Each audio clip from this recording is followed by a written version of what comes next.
modelo aqui de escola.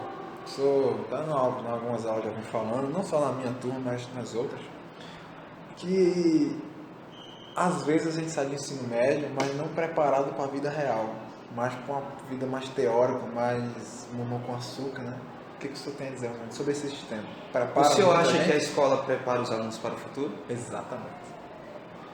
Mas, gente, veja, eu acho isso uma viagem tão grande que botaram na cabeça de muita gente, de que a escola ela realmente cumpre uma função específica, por exemplo, de correção social.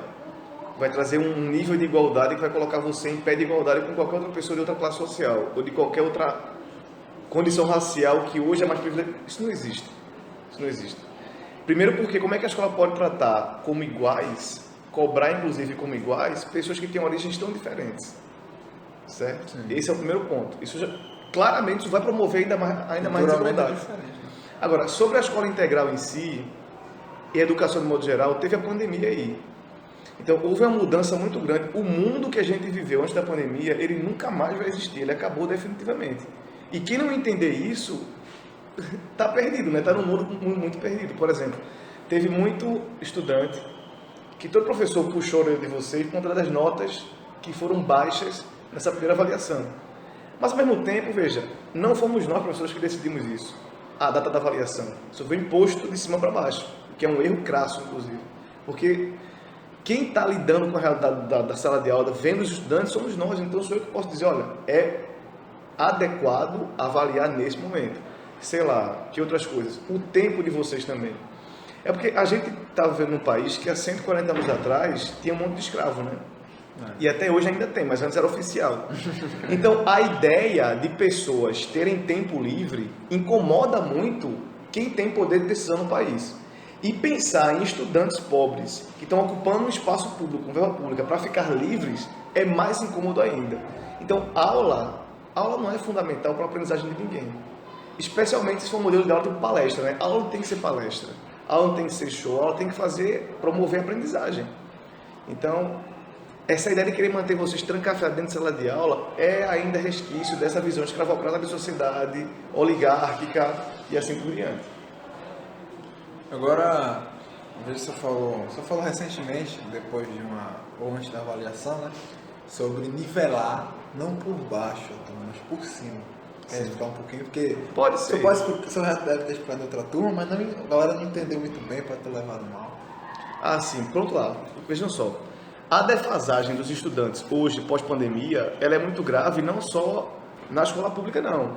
Em escolas privadas, hoje em dia, a defasagem em relação ao conteúdo está tão grave ou até mais grave em alguns cenários do que em escolas públicas. Porque o pessoal passou 2 anos parado, gente. Sim. O ensino remoto não promoveu a mesma vivência de aprendizagem assim, entendeu? Então, eu poderia ter 2 opções. Eu ia pegar o conteúdo e reduzir o nível de complexidade dele, reduzir até a quantidade de assuntos que a gente poderia tratar, para poder não prejudicar vocês em termos de nota, ou eu posso fazer uma alternativa mais arriscada, que vai exigir mais de mim mesmo, inclusive, que é nivelar por cima, é manter o mesmo padrão de aprendizagem e tentar criar estratégias para fazer vocês subirem até esse nível. Até porque isso é vantajoso para vocês mesmos, por exemplo, em termos concorrenciais. Num cenário lá fora, seja para vestibular, emprego e tudo mais, você concorrer com uma pessoa com qual você tem uma vantagem de aprendizagem, faz toda a diferença. Certeza. Então, por isso que eu tento nivelar por cima. Agora, claro, eu preciso trabalhar bem mais por conta disso, né? Então, a escolha é minha. Por exemplo, muita gente se sentindo mal, não falei já, muita gente se sentindo mal porque tirou nota baixa, mas eu fico me sentindo mal também. Porque se uma turma inteira tirar nota baixa, o erro aí pode ser seu. Pode ser meu. É muito provável que seja meu, inclusive, né, nos estudantes. Eu queria trazer um pouquinho de leveza, de novo. Fofoca, né? Leveza é igual fofoca. Mas assim, um dos fatores que o pessoal daqui da escola gosta muito do senhor é que o senhor é muito sincero. Demais. O senhor fala mesmo. E eu queria saber, o senhor já teve problema por ser sincero demais? O senhor já se envolveu assim, pessoal, já envolveu alguma faculdade? Alguma coisa? Eu tenho certeza que teve, agora que saber a história. Pronto, ó. Eu acho que é só deixar claro a linha entre sinceridade e babaquice, né? Porque tem gente que não é sincera, é babaca. E aí se acomoda na coisa, não, porque eu sou transparente. E é uma pessoa que gosta de ofender, que gosta de constranger, na verdade, não é. Então, se eu deixo claro que o que eu estou falando é uma opinião incisiva, de maneira genérica, e ainda gera um humor, Acho que é legal esse tipo de sinceridade. Agora, sinceridade babaca, desrespeitosa, ofensiva, não. Agora, já tem um problema assim, por exemplo, mas aí é mais o moralismo de uma gestora de uma escola que achou estranho, isso lá em Maceió, que achou estranho a minha abordagem com alguns alunos e uma aluna, sob influência dela, tinha entendido mal alguma fala minha lá e ela foi me questionar. Uma fala sua? É. E eu disse, tá, obrigado pela sua opinião, eu vou continuar agindo como eu estou agindo. A autonomia docente é minha. Na minha sala quem manda sou eu. E os alunos. Né?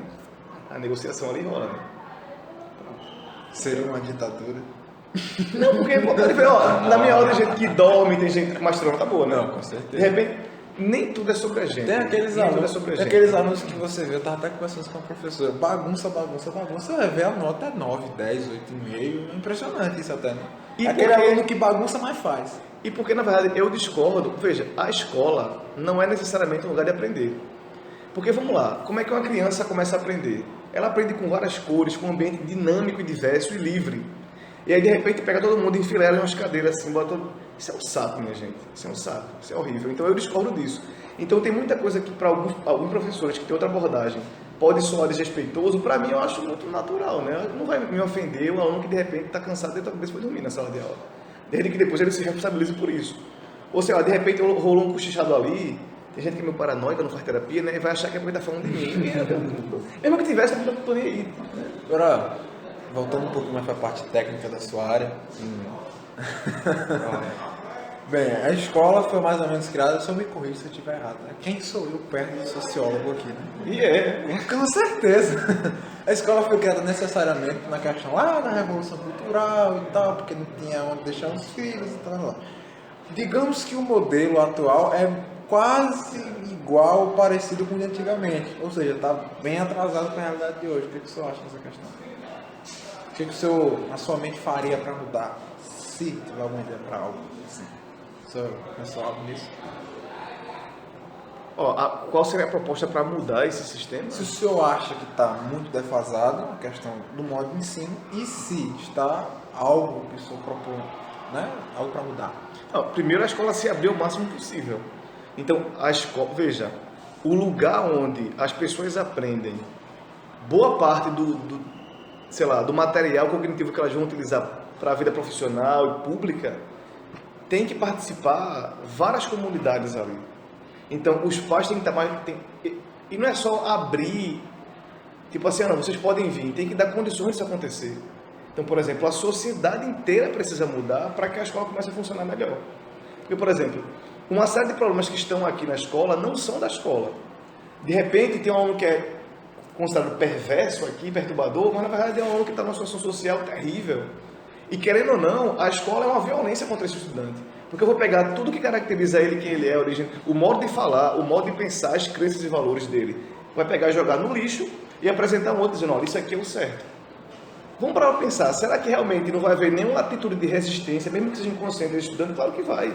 E aí vai expressar como perturbando, ou até alguns que perturbam, mas a necessidade é de chamar a atenção mesmo, sabe? Ele precisa de atenção. Então, acho que é preciso haver uma mudança na sociedade para que a escola mude também. A solução não vai estar somente dentro da escola, não. O que a gente pode fazer? Primeiro, abrir mais.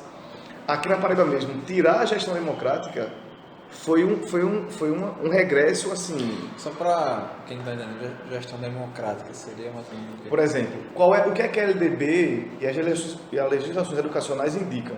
É preciso que a gestão ela seja democraticamente escolhida e tenha vinculação direta com a comunidade escolar. Então, por exemplo, a gestão pode ser composta por professores. Só que como a gestão tem uma atividade mais gerencial, de gerir dinheiro, então, administrativa, mas que o caminho de escolher isso esteja integrado à escola e o conselho escolar ser fortalecido. No conselho mesmo, estudante, funcionário, professor, pai, mãe do aluno pode participar. E isso é interessante que isso seja ampliado cada vez mais. Porque, por exemplo, não é, às vezes, a gente vê uma atitude que pode parecer autoritária, só que nem é. É muito mais um gestor, um professor, no desespero de fazer o que ele tem que fazer, nas condições que ele tem que fazer, e aí sem questionar, passar por cima e faz mesmo. Mas se ampliar e der mais voz, aí a coisa pode começar a melhorar.